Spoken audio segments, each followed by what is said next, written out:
noche rica, noche fresca, noche de julio, de las últimas de este mes que ya pronto acaba. Noche idónea para divertirnos, para relajarnos, para compartir ideas, información de diversos temas, con diferentes voces, en sincronía.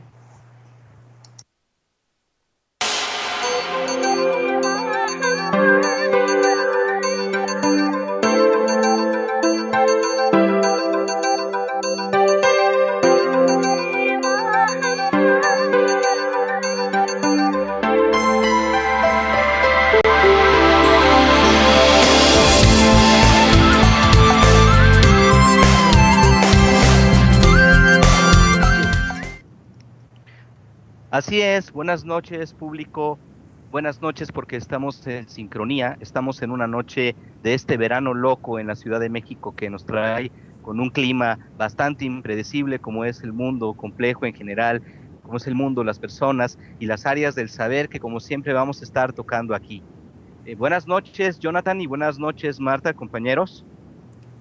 Hola, buenas noches a mis compañeros, al equipo de Red Generación y a todo el auditorio que nos escucha. Buenas noches, Ulises. Buenas noches, Marta, y a todos ustedes que nos acompañan. Muy buenas noches. Ok, entonces vamos a comenzar porque esta noche rica del lunes, dicen por ahí que todo tiene remedio en esta vida menos los lunes. Esperamos que hayan tenido hoy un día rico de trabajo, que les haya ido lo mejor posible, porque en este momento vamos a entrar en sincronía, vamos a entrar en esta red de conocimientos, en este espacio de diversión y relajación que tratamos de ofrecer para que ustedes aprendan, para que ustedes de alguna manera se informen acerca de diversos temas junto con nosotros, con temas expertos, con expertos en las materias que vamos a tocar. Les recordamos que ya tenemos Twitter. Nuestro Twitter o Twitter es sincrona1, @sincrona1. Y recuerden también que a través de las redes sociales, por Red Generación, por el Twitter y el Facebook, también pueden seguir, contactarnos, decirnos sus opiniones, decirnos lo que consideran que está bien, las también propuestas que ustedes tengan. Nosotros con todo gusto estamos en contacto y en sincronía con ustedes vía redes sociales para construir juntos este espacio. Y bueno, antes de que nos empiece a llover otra vez en este verano, vamos a comenzar con una sección que desgraciadamente por problemas técnicos no pudimos llevar a cabo como hubiéramos querido la semana pasada con nuestro experto en economía, que es César Iglesias. César Iglesias es experto en economía, ya lo habíamos presentado, y nos estaba hablando de cosas muy interesantes. En este momento esperamos que las retome porque también nos va a hablar del neokeynesianismo y de la relación macroeconómica entre centro y periferia. César Iglesias, buenas noches. Muy buenas noches, ¿cómo estamos, Ulises? Buenas noches a mis compañeros, Jonathan, Marta. Pues aquí estamos otra vez tratando de hablarles un poquito de economía, acerca de cómo es lo que se ha venido configurando en los últimos años. Fíjate que yo quiero poner en la mesa de debate un tema de discusión muy fuerte que tiene que ver con la flexibilización laboral.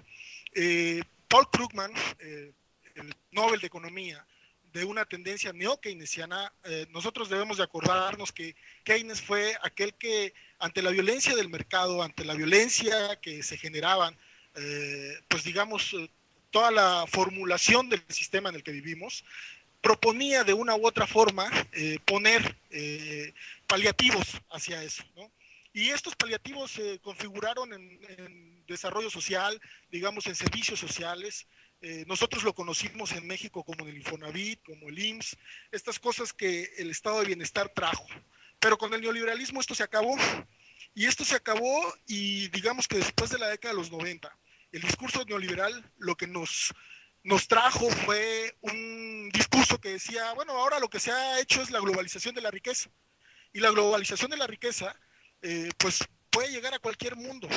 Y nosotros decimos que ante ese mito, las ciencias económicas tuvieron un gran retroceso. Inclusive el neokeynesianismo presenta un retroceso porque mantiene las relaciones centro-periferia.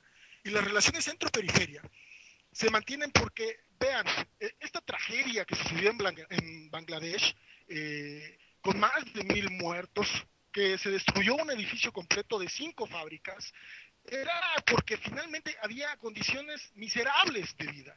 Los salarios bajos y las condiciones de trabajo eran sumamente deficientes. Paul Krugman se mete a discutir este tema y lo que dice es, bueno, finalmente esto va a ser inevitable y necesario para los países pobres si estos países pobres quieren salir del subdesarrollo. No se puede ser competitivo a menos de que se pague mucho menos a los países de tercer mundo. Y si se paga un poco más, dice Krugman, pues tendríamos que pagarle igual, de la misma manera, a los chinos, a la gente de Camboya. Entonces, lo que tenemos que hacer es buscar modestamente cuestiones que puedan mejorar la vida de estos individuos. Y lo que nos está mostrando aquí el neokeynesianismo, desde mi parecer, creo, es que en serio sí está buscando las mejores condiciones salariales, pero lo que sucede es que reafirma una y otra vez un parámetro neoliberal que tiene que ver con los salarios bajos, porque si no la inflación se iría a tope. Esta situación, digamos, es muy asfixiante. Reconoce que para que pueda haber desarrollo tendría que haber, digamos, ceder parte de la sobreexplotación laboral, que los trabajadores de una nación tendrían que ser al centro esta situación, porque de otra forma sería inevitable. Me parece que esta situación no podría suceder. La flexibilización laboral es aquella que cercena los derechos laborales históricos, las conquistas históricas que se generaron. Los economistas lo saben muy bien. Y lo que sucede, por ejemplo, en Bangladesh, yo le digo, sucede que hicieron una reforma que muchos aplaudieron, pero imagínense, para tener un sindicato en Bangladesh, antes lo que tenías que tener era el permiso del patrón. Y si no tenías el permiso del patrón, no podías defender tus condiciones laborales. Ahora, digamos que la reforma de estas mejoras que Krugman está hablando, que se deberían de hacer, fue que ahora ya no le tienes que pedir permiso al patrón, ahora puedes ir ante el Estado y tu sindicato podrían hacer. Son esas de las cosas que, digamos, el salario no se va a mover, el salario, las condiciones laborales no se van a mover del todo, porque si no, no serían competitivos. Me parece que es un tema de mucha importancia, porque lo que tenemos en México, digamos, a partir de la desindustrialización que se generó en la década de los 90 y la posterior llenar de manufacturas todo el país, tuvimos un fenómeno que se llamó las muertas de Juárez. La flexibilización laboral lleva a ese punto. Lo que yo estoy comentando aquí y quiero ponerlos a su discusión es que parece que el neoliberalismo y ahora el neokeynesianismo de una u otra forma deshumanizan al mundo. Y esta es una situación muy grave que deberíamos de reflexionar. En México, César, ya desde hace un tiempo, de hace por lo menos ¿qué te parece? Por ahí de la Madrid a lo que estamos viviendo ahorita con Enrique Peña Nieto, hemos visto cómo se han seguido estas normas, ¿no? El salario mínimo no crece o crece muy poco, y lo que crece no sirve para la canasta básica, porque también aumentan todo lo que es los energéticos, la gasolina, lo cual dispara también los alimentos y lo que conocemos aquí en México y en el mundo seguramente como la canasta básica. Es decir, en México hace cuántos años que no sube el salario de una manera que el trabajador pueda suplir las necesidades más básicas. Pero ahí están estos neoliberales dictándonos la misma receta de siempre.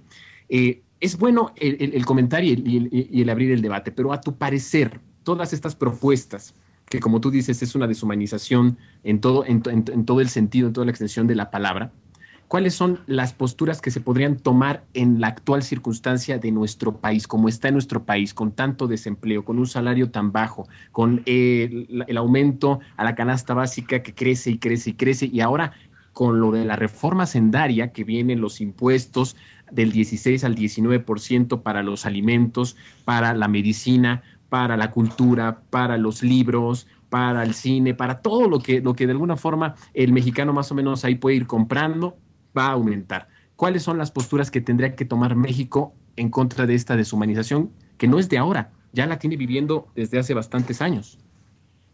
Bueno, Jonathan, yo creo que una de las propuestas que se hizo, digamos, en torno al movimiento progresista que estaba, digamos, en torno a Andrés Manuel, era una de las cosas correctas. Digamos, Julio Volpini guió una línea muy clara. Creo que se ha discutido mucho, pero no se ha llevado a una discusión, digamos, un poco más masiva con el pueblo, con las personas. Es que tiene que ver con el ingreso ciudadano universal. Un ingreso ciudadano universal en donde por ser ciudadano compensaciones con respecto a esta falta, digamos, de posibilidades de poder acceder a un mejor nivel económico, que el Estado se encargue con el ingreso ciudadano universal de poder paliar estas deficiencias para poder tener, digamos, mejores condiciones laborales, mejores condiciones salariales. El ingreso ciudadano universal consiste en dar un ingreso a los ciudadanos por ser simplemente ciudadanos de una nación. En este caso sería México. Y esta situación, ¿de dónde podría provenir? Puede provenir de muchos lugares, pero evidentemente, y creo que estamos en el tema a discutir, puede provenir de la renta petrolera. Justo de una u otra forma hubo un germen que no necesariamente vino de la renta petrolera, pero fue una situación muy interesante. El germen se llamó este ingreso que era para las personas mayores, que se instaló en la Ciudad de México, y ahora pues lo que deberíamos de avanzar es a un segundo germen, que es el ingreso ciudadano alimentario. Todos tenemos derecho a comer, y creo que eso debería garantizar el Estado. Fíjate que una de las cosas que los trabajadores no entienden es que nosotros deberíamos de tener derecho a alimentarnos, y ese derecho no existe, deberíamos de pelear por él. Creo que a mí me parece que esto es parte de las discusiones que debemos de ir impulsando para poder dar a conocer a la gente, y pues, estamos tan mal acostumbrados que no nos ponemos a pensar que lo primero que debemos de luchar es por nuestro ingreso alimentario. Oye, César, pues estas condiciones materiales de vida que son indispensables para pensar, para desarrollarte, para realizarse como ser humano, y que le están siendo negadas a la mayoría de la población, realmente es grave que se le nieguen, porque podríamos hablar de que estamos hablando de una homologación de la pobreza y una justificación de la desigualdad como algo natural por parte de mi extraña Paul Krugman, como comentaba en tu espacio la vez pasada, que es uno de los supuestos hijos incómodos junto con Stiglitz y Sachs, ¿no? Estos economistas que son como hijos incómodos del neoliberalismo. Sí podríamos hablar de que está justificando naturalmente la desigualdad. No, yo creo que, mira, yo creo que sí hay avances dentro de Krugman. Lo que sucede es que creo que la crisis del 2008 está demasiado caliente. No hemos salido digamos, del torbellino. Creo que apenas están creando salidas, pero estas salidas quizás no sean del todo viables en muchos de los sentidos. La receta neoliberal en Europa es seguirle dando neoliberalismo. Podemos hablar en otras ocasiones acerca de cómo la sobreexplotación mundial, que empezó en el siglo XX nos acostumbró a que estuviera en el tercer mundo, ha regresado al primer mundo. Y quizás este regreso de la sobreexplotación laboral al primer mundo, lo que está obligando es a pensar en términos de centro-periferia que pues parten de otro tipo de análisis que quizás podemos profundizar en otra ocasión. Gracias, César, por estar hoy aquí con nosotros, tratando de que estos temas tan importantes, tan básicos para nosotros, los podamos entender a contrapelo de lo que quieren las élites política y económica, que pretenden, desean que estemos lo más alejados posibles de ello, de estos temas, para hacer lo que quieran y en su beneficio. Y pues sigamos con esos temas que a veces parecen tan lejanos, ahora con Angélica Sánchez en Filosofía Viva, quien nos hablará sobre la importancia de la palabra.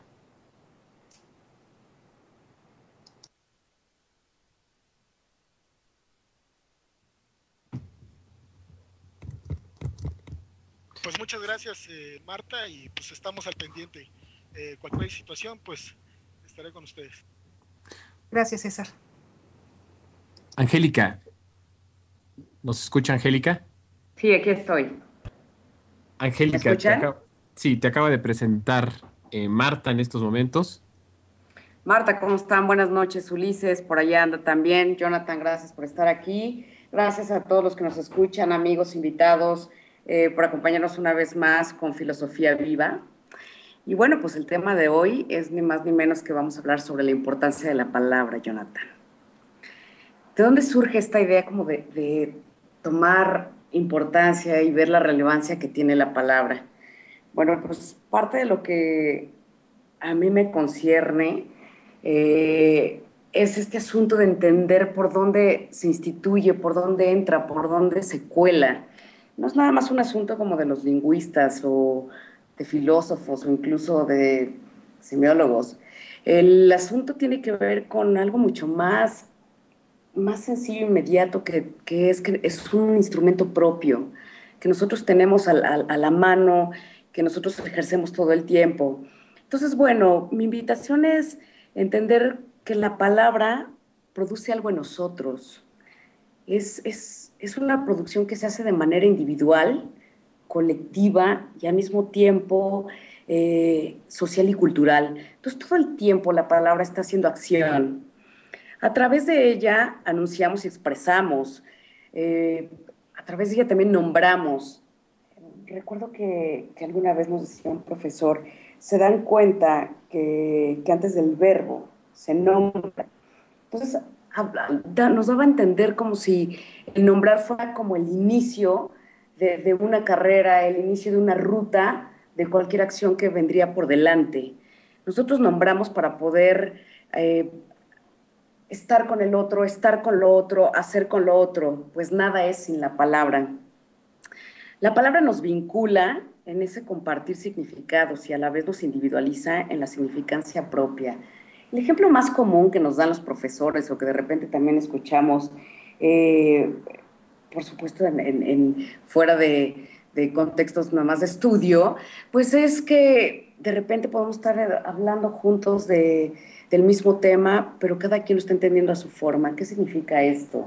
Podemos estar hablando de árboles y a lo mejor el otro está pensando en un cedro y yo estoy pensando en un pino. Entonces, desde ahí viene como toda una cadena de encuentros y desencuentros que incluso es abordado por algunos autores, pero que es como mucho más a la mano, esta idea de lo que sí nos une, lo que nos encuentra, lo que nos desencuentra. Es la palabra que nos hace, nos forma, nos diferencia de los demás. A mí me gustaría darles como un ejemplo de esto de la palabra. Nuestro nombre, ¿se han cuestionado su nombre? ¿De dónde viene su nombre? Uno puede pensar, y bueno, generalmente tiene que ver con historias de nuestros padres, ¿no? Bueno, pues este nombre nos remite a una historia, a historias de ellos, y desde ahí empieza con contenidos que se van colando en nosotros. Y bueno, así como sucede con el nombre, otro ejemplo que les puedo poner es como la nacionalidad. Sean suizos, sean alemanes, seamos mexicanos, es una palabra que nos representa, tan llena de tantas razones y sin razones, pero que nos diferencia de los demás y nos define. Bueno, pues entonces las palabras toman forma y nosotros con ellas. No se dan cuenta, insisto, en esta cotidianidad cuando dice, pues ese tiene pinta de abogado. Bueno, pues ahí ya hay un código, pero cuando habla parece que determina y define con mucho más certeza si es economista o médico, porque es así como el lenguaje se cuela en nosotros, entre nosotros y nos define. Uno está atento a lo que el otro dice y también a lo que no dice en la palabra. No solamente define, sino también calla. Esto que de repente yo insisto en cómo la filosofía cuela afectos. Bueno, pues la palabra produce y es ahí donde empieza este efecto de empezar a ejercer afectos, amor, odio, silencios. Y eso también habla. O sea, el silencio, incluso para algunos psicoanalistas, llega a decir o a producir claros timings o pausas que para ellos son indicadores de lo que el otro está hablando. Pero bueno, eso en un contexto como más psicoanalítico, pero para poderlo traducir en nuestra cotidianidad, pues se trata de eso, de estar atentos a lo que uno escucha y a lo que uno escucha en ese silencio de ese otro. ¿Acaso no exclamamos en algún momento dado, alto, sigamos, salud? Ese énfasis que damos en cada una de estas palabras, pues bueno, es ahí donde insisto que las palabras producen y nosotros producimos en ellas. La palabra también tiene magia y poder, y ustedes que tanto enfatizan, pues también logra sincronía. Les decía ya de encuentros y desencuentros. Entonces, bueno, su importancia radica en ver lo que decimos, lo que se dice, lo que el otro dice. Pues este decir toma vida y toma un curso. Quizá podamos tomarnos más en serio con la palabra, pues su peso es más grande y sus dimensiones cuentan con alcances que a veces ni siquiera alcanzamos a entender o a dimensionar con la mirada misma, ¿no? Y es así como, bueno, alguna vez he escuchado a un profesor en psicoanálisis que decía, soy psicoanalista porque le apuesto a la palabra, porque decía que a través de esta apuesta uno procesaba, uno se entablaba y se vinculaba con el otro y con lo otro. Y bueno, pues desde ahí viene esta invitación a dar esta importancia a la palabra, las palabras, lo que forma las palabras, y bueno, finalmente somos definidos por las palabras. Y así es, Jonathan. Bueno, Noemí, me recordaste una frase célebre del filósofo Martin Heidegger, esta famosa metáfora de el lenguaje es la casa del ser.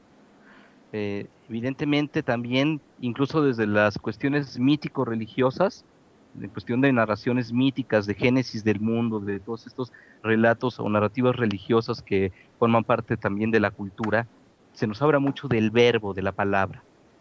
Te haría yo una pregunta un poco para sintetizar todas estas aristas tan importantes y elementos tan importantes que van desde el simple lenguaje cotidiano hasta la profundización de la importancia del habla, de la importancia del verbo dentro de la interacción humana, pero, y ahí va mi pregunta, ¿también la palabra produce el mundo? ¿Producimos el mundo a partir de la palabra? Sí, es muy lindo como lo dices. Tal cual, me parece que la palabra se da y al mismo tiempo la creamos. Es como si fuera un ejercicio paralelo, concomitante, que sucede al mismo tiempo.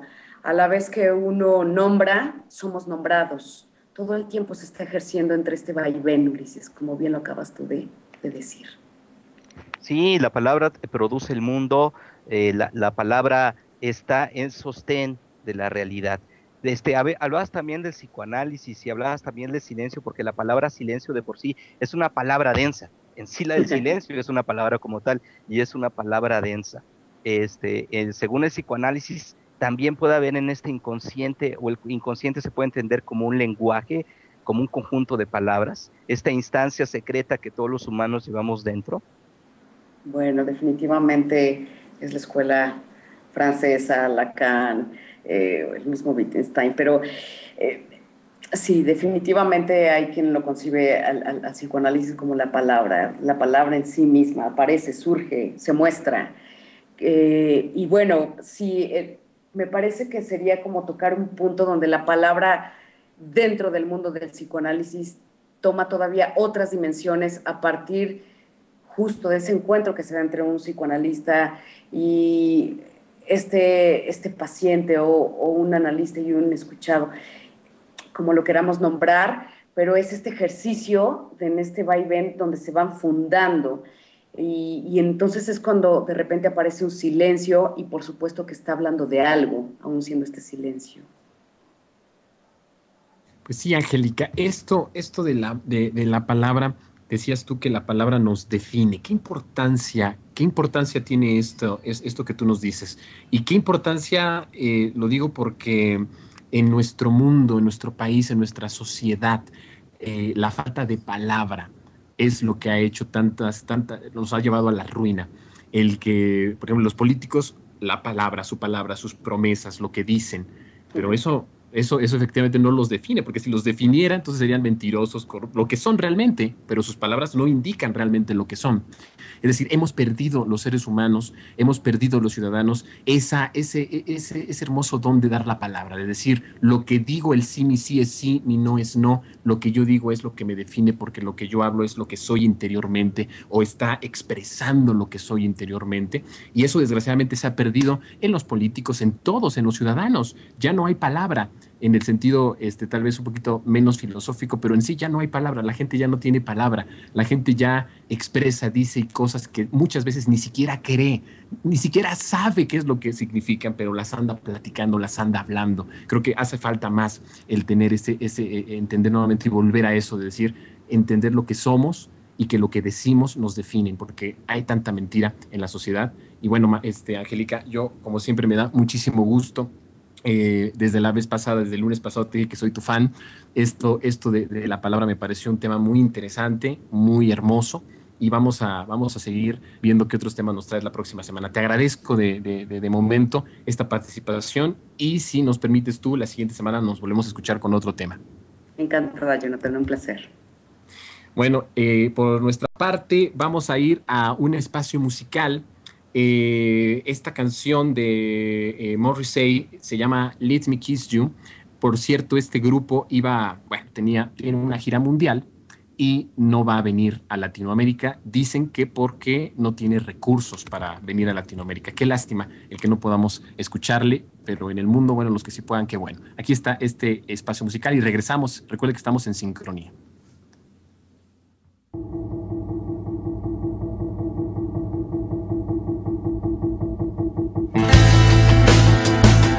There's a place in the sun for anyone who has the will to chase one, and I think I found.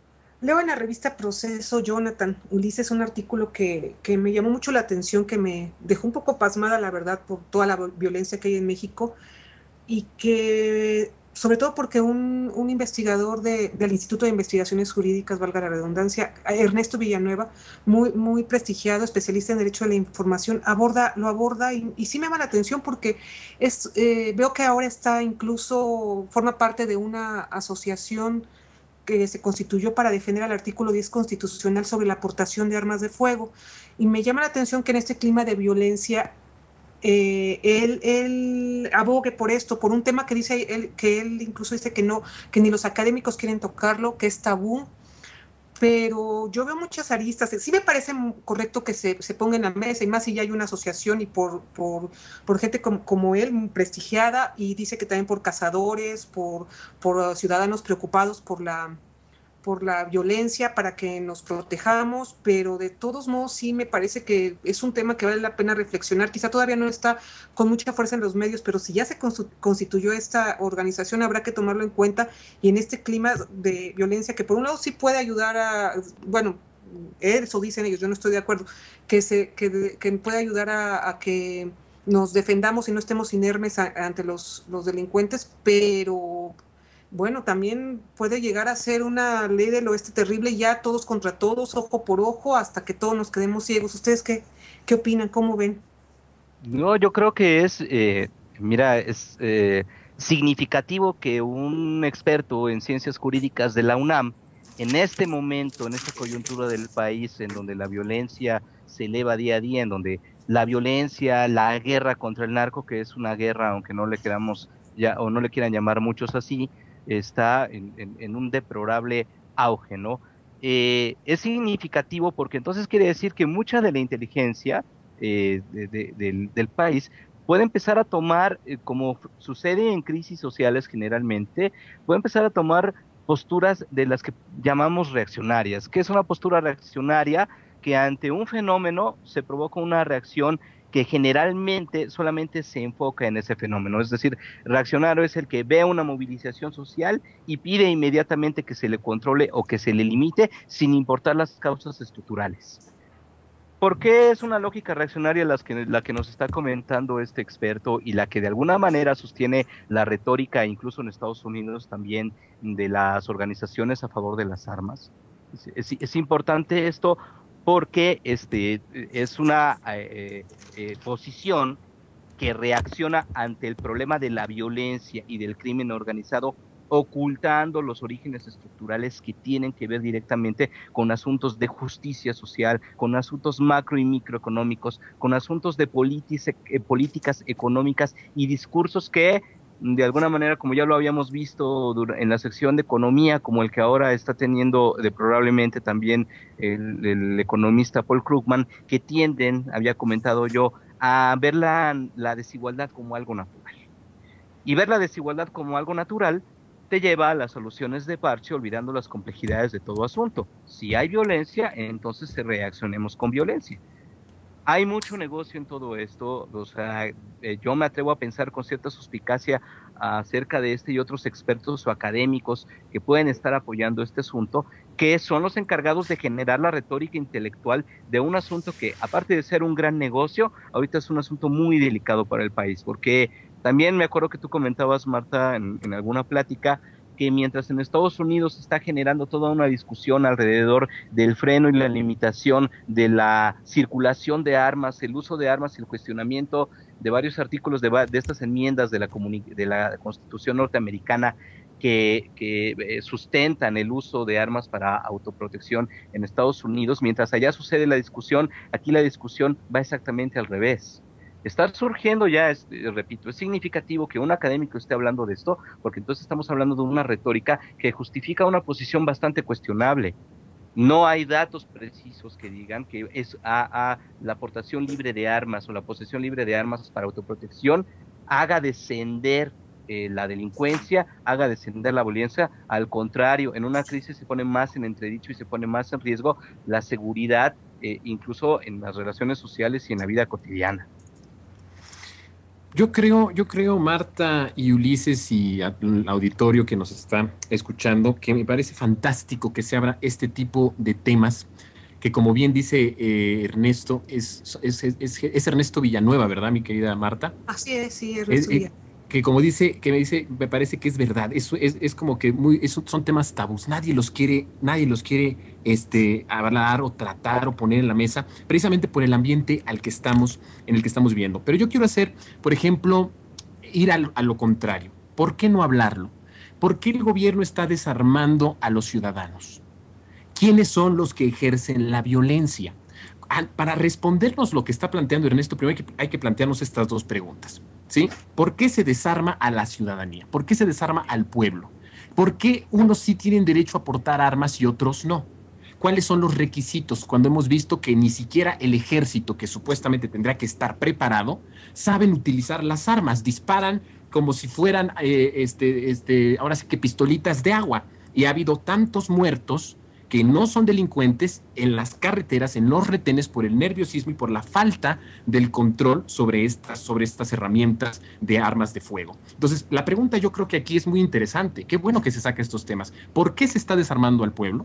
Y enseguida, ¿quiénes son los que deciden quién sí puede portar y quién no puede portar armas? Porque es un arma de dos filos, hablando de las armas, es un arma de dos filos. Por un lado, el sistema es represivo, eso no hay que olvidarlo. El sistema en el que estamos los mexicanos, en el que vive usted y yo que me está escuchando, es represivo. Es un sistema represivo, una y otra vez. Está hecho para sí.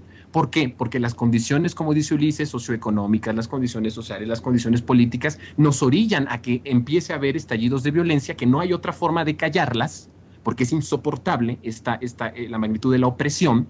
No hay otra forma de callarlas, sino con la violencia, sino con el aparato del Estado. Entonces, si desarmamos a la sociedad, entonces sí estamos completamente indefensos, no solo ante los delincuentes, sino también ante el propio sistema que es represivo. Aquí yo creo que lo importante es ver que este está diciendo con esta propuesta. En principio, lo que habíamos hablado el jueves pasado. México es un Estado realmente sin Estado de Derecho. México es un Estado que no satisface lo primordial de la gente. México es un Estado más bien es un Estado fallido, que es un Estado que no tiene una cabeza, que sus instituciones están viciadas, por decirlo de manera cortés. La realidad es que sus instituciones están mandadas al diablo desde hace mucho tiempo por el mismo sistema y por los mismos que están al frente del sistema. ¿Quiénes son los que están procurando la justicia? ¿Quiénes son los que están al frente de la Secretaría de Hacienda? Son los mismos que nos llevaron a la gran desgracia en este país. ¿Quiénes son los que están proponiendo abrir Pemex? Son los mismos tecnócratas neoliberales de hace 20 años, de hace 15 años. Son realmente los mismos. Entonces, todo este sistema nos lleva a preguntarnos, efectivamente, y lo dice bien Ernesto, ¿cómo se le puede quitar al pueblo esa oportunidad de armarse o de tener armas cuando ellos no son los que procuran la justicia ni procuran la defensa de la ciudadanía cuando ese es su papel? Porque la policía no está cumpliendo con ese mandato del cuidado de la ciudadanía, del proteger a las y los ciudadanos. Y por otro lado, ¿cómo no vamos a tener armas cuando el propio Estado es el que genera la violencia? El propio Estado institucionaliza la violencia y el propio Estado es el que no quiere que se abran estos debates que me parece que son muy críticos. No estoy diciendo que hay que abrir las armas para todos, no estoy diciendo que todo el mundo pueda tener armas, estoy nada más haciendo un planteamiento para entender ese planteamiento inicial o base o madre de Ernesto y de lo que nos está comentando Marta. Lógicamente que también siento, como dice Marta, que es también en el otro grado del extremo de lo peligroso, es armarnos, ahora sí sería una guerra realmente campal de mexicano contra mexicano, ¿no? Con el ambiente en el que estamos, que es opresivo. Si yo como vecino veo que esta persona se está metiendo conmigo, le puedo sacar en cualquier momento la pistola y le puedo dar ahí, o lo puedo amenazar, o lo puedo hacer. Y la otra pregunta es, ¿no se hace ya? ¿No se está haciendo también eso ya? No hay lugares en donde no hay ley, en donde no hay presidentes municipales, en donde ya hay una propia policía que organizan las personas. No vamos muy lejos. Aquí en el Distrito Federal hay zonas en donde ya la seguridad es privada y la gente ya se está asegurando, y hay carteles afuera de las casas donde dice, si nosotros como vecinos vemos que están asaltando nuestra casa, no vamos a tener piedad. Nosotros nos vamos a hacer justicia por nuestras propias manos. O sea, hay muchas interrogantes alrededor de este tema, pero me parece que sí es bien importante tocarlo, y qué bueno que Ernesto ya lo pone ahí en el centro del debate, porque yo creo que él está viendo algo que ya vamos para allá, para un hoyo irreversible, en donde tal vez la única salvación sea un arma. Y qué triste, ¿no? Pues yo estoy totalmente de acuerdo en que se planteen estos temas, porque no considero que la solución sea que haya temas tabú, pero estoy muy en desacuerdo casi en todo lo que dice, salvo en que sí se presta al debate, porque vemos que en Estados Unidos que hay una gran libertad en la cuestión de armas. Las armas no han servido para que la sociedad estadounidense se levante y deje su apatía y vaya en contra del 0.1% que gobierna su país, su democracia, que también es bastante disfuncional ya desde hace muchísimo tiempo. Eso no ha hecho eso. Lo único que ha hecho son matanzas tras matanzas indiscriminadas entre los barrios pobres de los negros, entre los barrios, o afroamericanos, como quieran, entre los barrios pobres de los mexicanos, entre los niños, en gente, adolescentes que van a matar a adolescentes, gente perturbada que va a matar a adolescentes. No, yo no veo que se hayan levantado contra que sea un pueblo armado, lleno de enjundia, a ir contra las injusticias de su país. Eso no ha pasado, y no creo que pase aquí, menos con el clima en el que estamos, con eso que me dices que sea la última. Pues sí, a lo mejor sí va a ser la última, pero para todos, porque va a acabar como pueblos muertos en que no haya nadie, porque pues a ver quién sacó al último la pistola. Entonces, sí está bien, totalmente de acuerdo, no debe haber temas tabú, pero en este momento ojalá si se reglamenta sea con muchas restricciones porque no ha servido ni en los países con pocas restricciones, ni en los países con amplias restricciones. Las armas han sido la panacea para que las injusticias se quiten. Quizá en Cuba, que sí estaban armadas las personas, pero hay ciertas revoluciones, pero en ese caso, cuando se quieren conseguir las armas y ya se va, y sobre todo la fuerza de eso, se van a encontrar. No se necesita que en cada casa haya un arma disponible. De hecho, yo no sé, Marta, cómo lo haya planteado Ernesto. O sea, ¿cuál sería el fin de esa defensa? Lo que tú dijiste, que el arma, que sí está bien que tengamos el arma, no sé cómo lo planteó. Lo planteó sobre todo como una cosa un tema que debe estar a debate, y eso es lo que yo creo que es. Miren, eso es de lo que yo iba a hablar. A mí me quedó claro que este sujeto está hablando desde el punto de vista jurídico. Él no está poniendo el tema a un debate sociológico, no está pidiendo un análisis social, aunque haya ciertos análisis desde los cuales parte, pero no lo está poniendo como un análisis. En primer lugar, yo no creo que este sea un tema tabú. Creo que las armas tienen una circulación. Creo que en México siempre ha sido una sociedad que tiende al asunto. Bueno, ¿me escuchan? Sí, estás perfecto, Ulises, estás perfecto. ¿Me escuchan? Es que, perdón, al público, es que los dejé de oír. No se trata de que no haya un análisis detrás de lo que está haciendo él, sino que ya lo está planteando como un cambio de dirección. Y Jonathan, esto es muy importante, desde el Estado. Es decir, no se puede hablar, y yo estoy muy de acuerdo con Marta, que por reglamentar la posesión de armas ya o ampliarla, se genere una reacción, digamos, revolucionaria o subversiva. Nadie dijo eso. Yo no lo dije. Por eso. Bueno, a lo mejor entendí mal. Pero yo no pienso que de alguna manera esto sugiera, no garantice, bueno, a lo mejor no lo dijiste así, pero que de alguna manera esto ayude o contribuya. Es decir, no creo que el desarme legalizado del Estado hacia la sociedad, que viene de Max Weber cuando decía que por un consenso social y por un consenso, por una convención, el Estado tiene el monopolio de la violencia, lo cual hasta ahorita de alguna manera es lo que ha sustentado este desarme de la sociedad. Pero este desarme, un armar a la sociedad, tampoco de alguna manera sería en detrimento del Estado, porque lo haría el Estado mismo. Yo siento que este experto lo está viendo ya desde un punto de vista retórico para que el mismo Estado entre en control y entre de alguna manera en el cambio acerca de estas regulaciones. Entonces, uno, no lo está haciendo como un análisis social. Dos, no es un tema tabú en México. O sea, un tema tabú es algo de lo que se tiene miedo a hablar. Yo nunca he visto que este tema de las armas se tenga miedo de hablar en México. Y tres, no garantiza el armar a la sociedad alguna especie de equilibrio o contrapeso contra los poderes fácticos.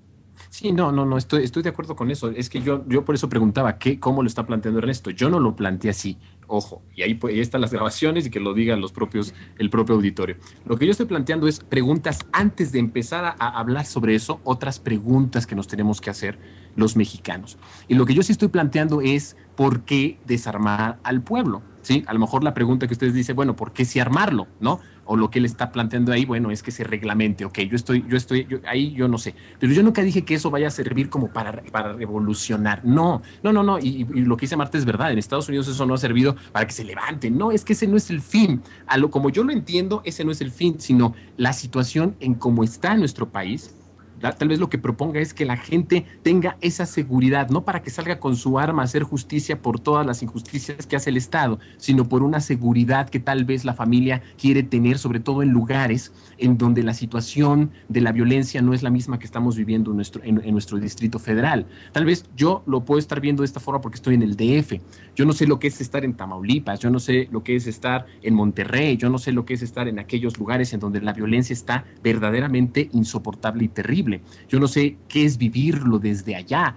Por acá podemos hacer todo el análisis que querramos y podamos decir todo lo que podamos decir y que cómo puede ser que mexicanos contra mexicanos, en verdad se escucha bien desde un punto de vista de alguien que vive en el Distrito Federal, pero alguien que está en otros estados tal vez lo vea desde otra perspectiva, no en la perspectiva justiciera, ¿no? Del oeste, en donde sacamos todas nuestras armas y nos vamos a pelear entre mexicanos. No, sino en el sentido de por qué el mexicano no puede tener armas o por qué no se reglamente esa situación. Yo creo que sí es un tema tabú, porque tú dices, yo no he visto que alguien le tenga miedo, simplemente yo no he visto debate en la televisión, yo no he visto debate en la Cámara de Diputados, yo no he visto debate en el Congreso sobre este tema, que tendría que ya haber llegado a que se empiece a hablar desde el momento en el que desde un presidente dice desde su poder que estamos en una guerra. Desde ese momento es cuando se tendría que haber ya puesto el tema en la televisión, en el Congreso, en las universidades, con los diferentes expertos, lo cual yo no he visto, por lo cual pienso que sí es un tabú, o al menos es un tema al que no se le ha querido hablar directamente. Pero yo no lo hablo de una manera justiciera, simplemente hay que hacer otras preguntas de por qué entonces no tenemos armas, por qué no se reglamenta, o por qué, cuál es el miedo que ellos tienen de que el pueblo tenga armas cuando ellos son los que ejercen la violencia mayoritaria o los que la provocan con toda la cuestión económica, con el sistema económico que a toda costa quieren seguir teniendo. Y ahora nos vamos con la reforma energética en donde vamos a tener del 16 al 19% y en donde vamos a tener ya más pobres, más violencia, más injusticia y sobre todo vamos a terminar por desquebrajar el tejido social que aún queda en nuestro país. Lo que yo pienso es que es bueno el debate, ya cada quien de ustedes lo dirá, tú ya estás haciendo un juicio, Ulises, me parece muy legítimo de por qué lo está diciendo Ernesto. Yo creo que hay que dar chance a que lo explique mejor, a que lo escuchemos, a que hable, a que proponga, para seguir hablando de este tema que me parece que sí es muy importante hablarlo. Sinceramente yo creo que como vi la asociación y quienes la conforman, es muy semejante a la Asociación del Rifle de Estados Unidos, esa asociación reaccionaria, pero no, yo sí estoy de acuerdo totalmente que se plantee el tema. Dices, no, que nosotros porque estamos en el DF hablamos diferente a los de Tamaulipas porque y a los de que están sufriendo la violencia. Bueno, pues es que pues es lógico que la gente que no es que no la está viviendo, porque lo estamos viviendo todos, y también en el DF hay muchas, hay también violencia, quizá no al grado de allá, pero creo que se vale todos, incluso los que no están sufriendo tanto como ellos, se vale, porque entonces se tiene que tener un equilibrio, porque si no, nada más es si a mí me matan a mi hijo y yo quiero que se imponga la pena de muerte porque se mataron a mi hijo, pues no, por eso se requieren debates tranquilos, serios, sí, donde haya las emociones, donde sea emotivo, pero no decir, no, porque tú no estás viendo, tú no puedes hablar. No, todos tenemos que participar en el debate, y también nosotros se vale. Tampoco dije eso, tampoco dije que... Todos, sí. Y la verdad, sí tienes razón en que se plantearían muchas preguntas, porque entonces en ese caso, que nos armemos todos, totalmente, y ya, pero ya no le paguemos nada de impuestos al Estado, para que nosotros todos nos vamos a encargar de nuestra seguridad, la justicia por nuestra propia mano, llegan paz, nos matan, nos matamos, y pues así, pero por lo menos que no, en el ínterin no se lleven aparte nuestros impuestos, en lo que vivimos, antes de que nos maten, los disfrutemos totalmente. Pero ya hay vacíos, Marta? Es decir, esto tú lo ves como un escenario que no está sucediendo. Hay vacíos ya, y en México ya hay lugares como tú los estás describiendo, Bueno, es decir, pues, hay que ampliarlo, ya ves. Entonces, sin esa cuestión, se consiguen armas como sea, pues entonces, o sea... Por eso tal vez hable de la reglamentación, pero bueno, será tema, ¿no?, que sigamos tratando. No, yo opino que mientras más se caliente, deberíamos ya de traer también nuestras armas para poder meter un orden aquí, en estos temas tan controversiales. No, sí que se reglamente, Ulises, sí que se reglamente. Ok, evidentemente, muy rico tema, porque independientemente de las posiciones, es bueno que se ponga sobre la mesa desde el punto de vista del análisis, y sobre todo desde el punto de vista también de las intenciones de quienes están poniéndolo sobre la mesa, pero ya estando aquí en el espectro, es importante también crear el debate para que estas posiciones se clarifiquen y se pueda llegar a un consenso lúcido acerca de un tema tan delicado y tan importante, sobre todo en estos tiempos. Y aquí en Sincronía vamos a sincronizarnos con algo de música.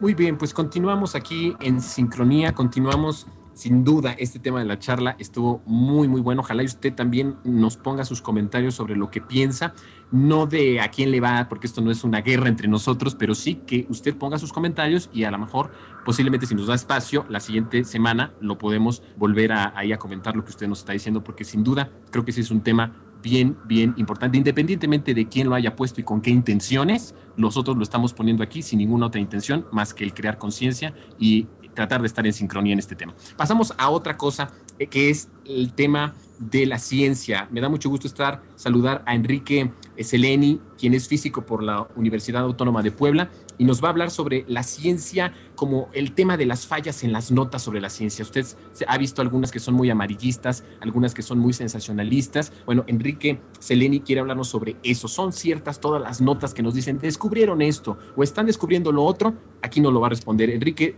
te abrazo, muchas gracias por estar aquí en Sincronía. Buenas noches. Muy buenas noches, un gusto estar con ustedes, Marta, Jonathan, Odiseo. Bueno, pues para hablar del tema me gustaría ponerme, digamos, no como experto, ¿no?, sino simplemente como un lector de noticias. Uno se sienta a leer noticias, quiere uno enterarse de algo, ya sea por digamos, hobby, o porque tenga alguna importancia ya de otro tipo. Entonces, bueno, uno cuando ve en los medios, suceden muchas cosas. Uno, por ejemplo, puede ver que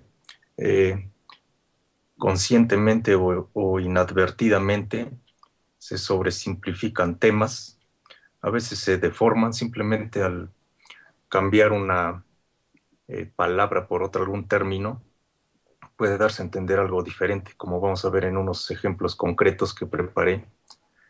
También se puede, digamos, no estimar correctamente la relevancia que tiene, puede ser parcial, puede ser incompleto, falta balance, alguna justificación, o a veces simplemente caen, digamos, en la repetición, lo que otro medio pone de una agencia de noticias, puedes ver que, digamos, los mismos comentarios o datos aparecen en otras muchas páginas, ¿no? No traen una información diferente o algún análisis, sino simplemente vuelven a mencionar lo mismo, ¿no? Y pues es delicado porque precisamente puede crear falsas expectativas. También hay que decirlo, las notas que suelen aparecer solo giran alrededor de ciertos temas, ¿no? Por ejemplo, dinosaurios. Hoy precisamente encontraron unos restos fósiles en el país. Entonces, bueno, ese tipo de nota como que sí gusta porque es muy común. De por sí se pusieron muy de moda los dinosaurios desde por allá de los tiempos de la película de Parque Jurásico. Bueno, también hay otros temas como los exoplanetas. De pronto es así un tema como inquietante, ¿no? Pensar que hay otros planetas que podrían albergar vida, que, digamos, tienen condiciones similares a la Tierra. También aparece seguido noticias donde dice nuevo tratamiento contra el cáncer revolucionario. He visto muchas veces esas noticias, ¿no? Entonces, bueno, para poner un ejemplo de una noticia que salió hace un tiempo, tal vez la recuerden, que decía que habían hallado vida basada en el arsénico, así decía. Según de científicos de la NASA, de pronto apareció en muchos portales la noticia, y bueno, sucedió que a los pocos días se empezó a desmentir, y ya después de bastante tiempo, pues ya pudieron reproducir que, bueno, en realidad no existía tal descubrimiento, sino que simplemente bueno, para empezar, los títulos de las notas eran incorrectos porque en realidad el arsénico, bueno, decían que reemplazaba el carbono, pero se entendía así en muchas notas, pero en realidad reemplazaba el fósforo, supuestamente. Entonces es un ejemplo de una noticia que giró, bueno, dio vueltas ahí en internet, le prestaron mucha atención y al final pues se desmintió y esa noticia pues ya casi no le hicieron caso. Y otro ejemplo, hablando precisamente del tema de las armas, la violencia, pues está el GT2000, que es un completo fraude. Ya se ha usado varios años en nuestro país. Ha costado millones de pesos del erario. Y los medios han hecho poca mella en el tema.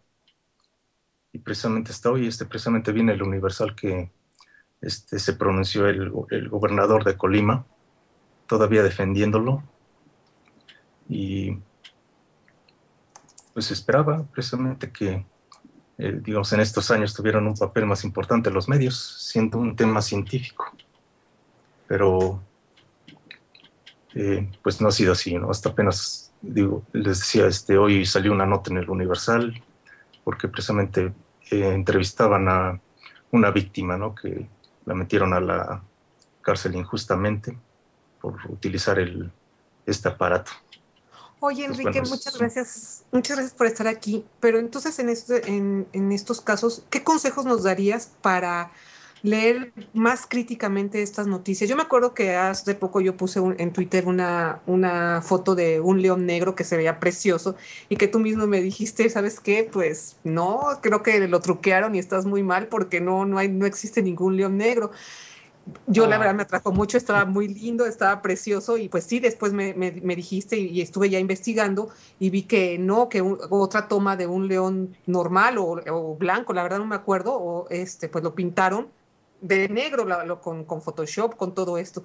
Pero entonces, ya, y ante estas cuestiones, todos estos temas que, bueno, a todo el mundo nos atraen, o sea, eso de que encontraron un tratamiento contra el cáncer, que los dinosaurios, pues bueno, son muy atractivos, muy sexys, o sea, a todo el mundo le gustan. Todo este tipo de cuestiones, todas estas noticias que después salen falsas o que nos dejamos apantallar por ellas, ¿qué consejos nos darías a nosotros que no somos físicos, no somos biólogos, no somos especialistas, para ver estos temas más críticamente para poder entender mejor? ¿Tú qué nos aconsejas? Bueno, una cosa básica es que hay que ver fuentes, no buscar fuentes fidedignas. Típicamente las notas precisamente sobre ciencia no contienen un link a la fuente original. Eso típicamente lo hacen porque si confrontaras lo que dice también digamos, el estudio original con lo que sale en los portales, a veces digo que se deforma. Entonces, ahí podría uno comprobar. Lo que pasa es que también hay algo que es difícil para el público en general. Hay muchas fuentes originales que son, digamos, ya los artículos originales, entonces incluso pueden ser muy, muy técnicos, demasiado técnicos para, digamos, una persona promedio, o incluso hasta alguien que, digamos, tenga un grado en ciencias, pues también de pronto entender algo de otra área muy diferente, puede ser muy difícil. Pero bueno, yo creo que si se va dando una profesionalización del periodismo científico, en donde, debemos participar escritores, gente del área de ciencias, sí. Incluso gente amateur, digamos, hay blogs muy buenos. Entonces, digamos, se debe dar este proceso de profesionalización y donde finalmente a lo que se llegue es una democratización de la información científica. Enrique, nada más rápido, que nos sí. puedas dar después una lista de blogs para los que nos escuchan y para nosotros también, para que nos recomiendes para poder buscar, Enrique. Pues por ejemplo el de Martín Bonfil, él tiene una nota sobre el GT 2000 desde el 2010, ya ha estado insistiendo en el tema, es divulgación por parte de la UNAM. He estado leyendo hoy que se llama, es de The Guardian, se llama Bad Science, escribe Ben Goldacre, es también muy bueno. Ya había mencionado algunos la vez pasada porque me gusta mucho Wired, el BBC. En el Wired hay aparte unos blogs de los escritores de la revista, es el portal y aparte tienen sus blogs. Hay algunos, por ejemplo, el de Ciencia Canija. Sí sacaba esta noticia o discutió esta noticia sobre el arsénico, lo que mencionaba. Y bueno, yo creo que con estos de pronto también les recomiendo un libro que se llama Un matemático lee el periódico, ya que estamos hablando de noticias. Es de John Allen Paulos. Ok. Enrique, ya ¿Sí? nos irás dando a través de tu sección mucha información acerca de estos links. También yo creo que las a la disposición de nuestros medios en redes sociales, de nuestro Twitter, por ejemplo. De repente también vamos a estar metiendo ahí información acerca de ciertos textos que recomiendan nuestros expertos, incluyéndote a ti. Muy importante todo esto porque la ciencia es algo determinante en nuestras vidas, en la vida cotidiana, en la estructura de nuestra realidad, sobre todo lo que hacemos los seres humanos. Importante también, pues, que se genere luz acerca de las múltiples confusiones de temas tan especializados y de repente, o sobre todo de inicio, tan poco accesibles. Yo pienso que esta democratización de la información científica pasa también por esta transparencia y por gente como tú que nos vaya orientando con estas fuentes y sobre todo pues también después en los temas más concretos que nos vayas tocando. Muchas gracias, Enrique, un placer que hayas estado aquí con nosotros. Sí, muchas gracias, hasta luego. Y bueno, querido público, vamos en la recta final de este programa de Noche de Verano. Vamos en la recta final y para entrar en esta recta final tenemos un remate calientito de alta temperatura, como ya lo había dicho Marta cuando presentó la sección, calientito en todos los aspectos, caliente en debate, caliente en calidad y en nivel de información, y caliente sobre todo, pues también en ciertas cuestiones orgánicas que de repente vamos a estar tocando aquí también. Está nuestro compañero Ernesto Jiménez, anda de vacaciones, entonces nos está hablando desde una parte de la provincia, de la República, y bueno, adelante Ernesto, en la sección Zona Roja, Sexo sin Censura. ¿Estás por ahí? Creo que sí. Hola, ¿qué tal? Muy buenas noches. Buenas noches, adelante. Mira, pues efectivamente, quien ha dicho que la primavera es la estación propicia para el sexo y el amor, corre el riesgo de equivocarse. La verdadera etapa, la más sabrosa y la más candente, es el verano.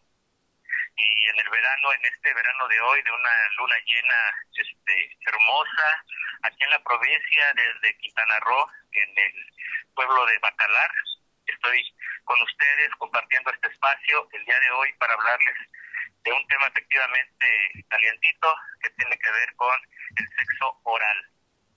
Y de esta oralidad, pues yo me quiero referir en dos aspectos y si nos da tiempo un tercero. El primero que tiene que ver con la comunicación. El sexo oral hace alusión a las dos fuentes, al sexo oral propiamente dicho, o conocido como una felatio, por ejemplo, o a la oralidad. Esta idea de comunicarse entre las parejas. Es muy importante que las parejas se comuniquen porque la mayoría de las ocasiones inician sus relaciones sexuales sin ponerse de acuerdo, sin tener la suficiente confianza para decirse qué les incomoda, qué los hace sentir mal, o por el contrario, qué les agrada, qué les gusta. Hay ocasiones en que las mujeres, por ejemplo, no les gusta tener sexo anal, o en otro momento no les gusta practicar una relación. Lucas. Debe vivo, dije, ya entonces me parece pues que la pareja debe comunicar qué es lo que le gustaría recibir y qué no. En este sentido, vale la pena que la mujer se sienta con toda la confianza para decirle a su pareja: esta posición me gusta, con esta me siento mejor, con esta siento más placer. Hay mujeres que les gusta arriba, hay mujeres que les gusta abajo, hay mujeres que les gusta practicar el sexo, pero hay mujeres que no les gusta. Hay mujeres que les gusta practicar una penetración, pero no les gusta, por ejemplo, recibir el semen, ¿no? Suele ser algo desagradable, poco placentero.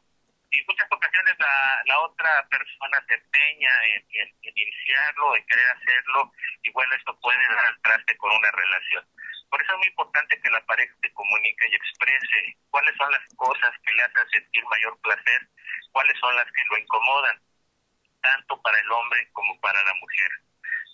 Las mujeres a veces también se sienten incómodas con algún tipo de caricias, mujeres que rechazan esta idea de que el hombre inicia prácticamente de inmediato y se lanza gozosamente y golosamente sobre los senos, sobre el sexo, y pues la mujer requiere más preparación, requiere más tiempo, necesita irse como más despacito, es más lenta.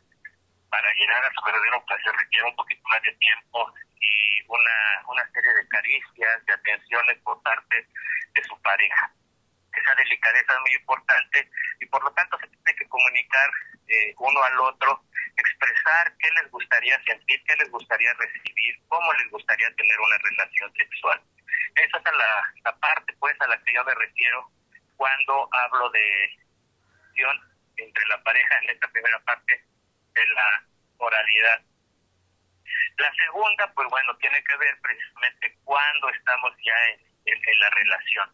En muchas ocasiones a las mujeres se les tenía prohibido expresar sus emociones. Si una mujer se atrevía a manifestar abiertamente lo que estaba sintiendo, a gritar, a rasguñar, a agredir sexosamente a la pareja, pues de repente el hombre se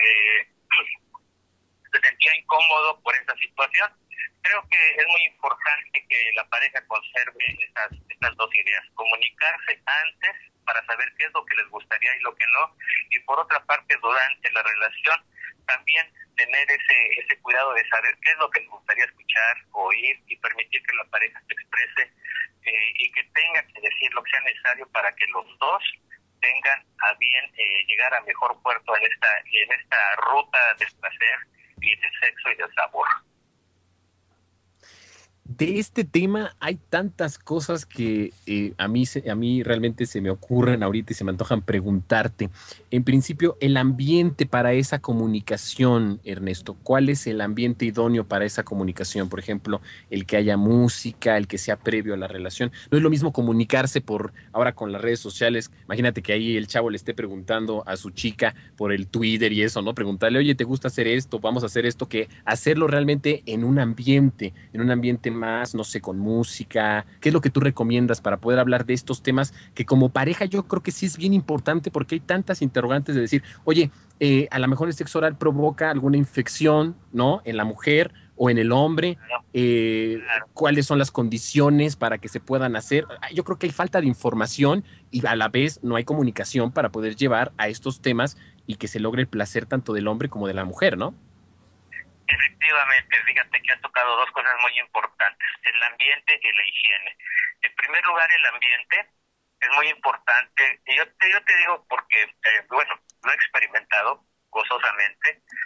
He visto cómo una mujer se impacta cuando de repente se encuentra con velas, se encuentra con aromas en la habitación, con una luz tenue, con una música suave, preferentemente jazz, por supuesto. Y si puede ser John Coltrane con esos temas que tiene de música para enamorados en jazz, sería fantástico hacer el amor con ese tipo de música. La música relaja, desinhibe y pues permite que esto vaya avanzando hasta alcanzar el máximo de los gozos posibles.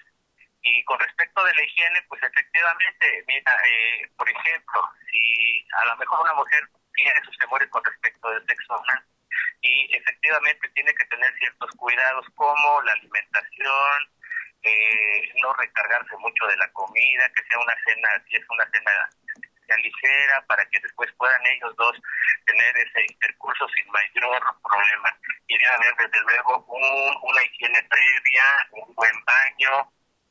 Y en el caso de la penetración anal, yo siempre sugiero, aunque no nos gustan los hombres, yo de preferencia sugiero que se utilice el condón, tanto para la protección de la mujer como para el hombre, evitar contactos y sobre todo si están teniendo una relación anal, no se vale que después el hombre tenga una relación directa sobre el sexo de la mujer, porque puede contaminarla y simplemente ahí vienen las enfermedades, ¿no?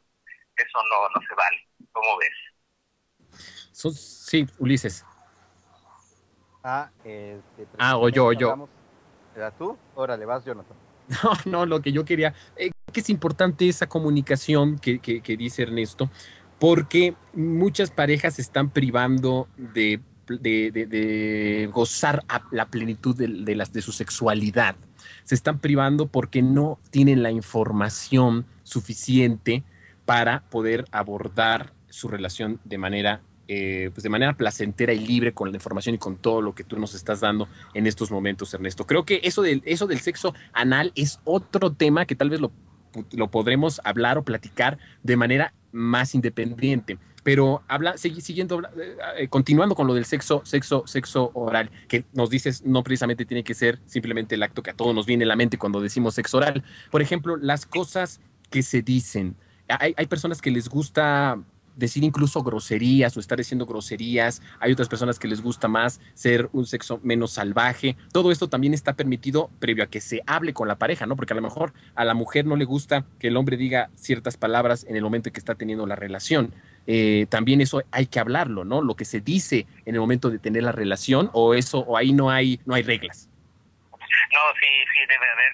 Precisamente cuando te decía que se comunique la pareja, entre otras cosas, tienen que establecer límites. Hay una película que se llama 9 semanas y media, buenísima, una de las primeras películas eróticas de buen nivel, en donde al final la pareja se rompe y mucha gente dice, pues, ¿qué pasó ahí? ¿Por qué se acabó? ¿No? Mucha gente no se explica esa separación en la película, pero es que algo se rompió entre la pareja, rompieron el límite y dijeron que ya no. Debe haber un límite y, por ejemplo, hay mujeres que se pueden ofender si les empiezan a gritar cosas, groserías, incluso golpes, ¿no? Porque a las mujeres de repente les gusta ser medio masoquistas, pero no masoquistas. En fin, todo esto lo tienen que hablar previo para que cuando ya estén en la relación tengan la seguridad de que lo que van a recibir, tanto de manera verbal como de manera física, sea placentero. Pues deliciosa sección, delicioso tema, Ernesto. Gracias por la calidez de lo que nos hablas en esta noche fresca. Y pues bueno, espero que todos ustedes hayan disfrutado el programa como lo disfruté yo, como estoy segura que lo disfrutaron mis compañeros, y a quienes agradezco, Ulises, Jonathan, al equipo de Red Generación. Y pues bueno, nos vemos en la próxima sincronía. Claro que sí, yo los tendré presentes y les prometo hablar la próxima de los mejores y de los peores lugares para hacer el amor. Gracias. Muy bueno eso. Que tengan muy buena noche, hasta luego. Buenas noches y buenas noches a todos. Buenas noches, muchas gracias por sincronizarse con nosotros. Recuerden que tienen que comunicarse a través de nuestros medios para poder construir esta sincronización entre todos. Un gusto estar con ustedes y nos vemos la próxima semana aquí en otra noche de Veranito Sabroso. Bueno, más bien este jueves nos estamos también escuchando en sincronía. Exacto, el jueves, perdón. El jueves. Pero agradecer como siempre a mis amigos conductores, a Ulises, a Marta. Gracias a todos los colaboradores, al productor, a toda la gente que está ahí en las redes sociales. Les mandamos un abrazo. Manténganse en contacto con nosotros, escríbanos. Aquí pueden hacerlo en el Twitter también. Se suben estos videos al YouTube. Ayúdenos a distribuirlos y también ahí háganos todo lo que usted quiera ahí decir. Lo puede hacer de manera libre. Así que ayúdenos a estar cada vez más personas en sincronía. Por mi parte, pues también agradecerles a todos. Nos escuchamos el jueves en punto de las 10 de la noche, pasaditas un poquito, no tanto, aquí en Red Generación. Buenas noches y hasta siempre.